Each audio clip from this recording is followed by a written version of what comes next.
Sans titre de transport et le tram arrive à quai, pas de panique. Voici le paiement sans contact par carte bancaire. Si au premier passage, le geste est hésitant, les voyageurs semblent conquis. C'était la première fois que je cherchais à savoir si c'était bien ou pas. Et comment vous allez vérifier tout ça alors après? Et ben je verrai sur mon relevé. Il y a un an, les tramways du réseau étaient équipés de ce dispositif de paiement. Depuis l'automne, 200 bus de la métropole ont suivi le mouvement. Résultat, un succès.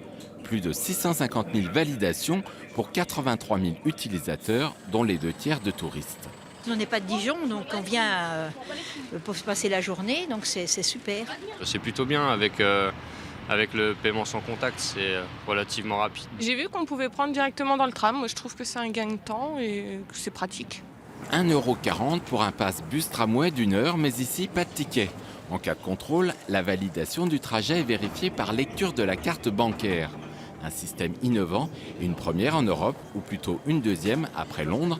En tout cas, le dispositif risque de faire des émules. Alors les contacts se font au niveau de villes françaises, européennes. Il y a des grosses villes, des métropoles très importantes au niveau mondial. On a eu des contacts avec Shanghai récemment, c'est le cas également de Boston.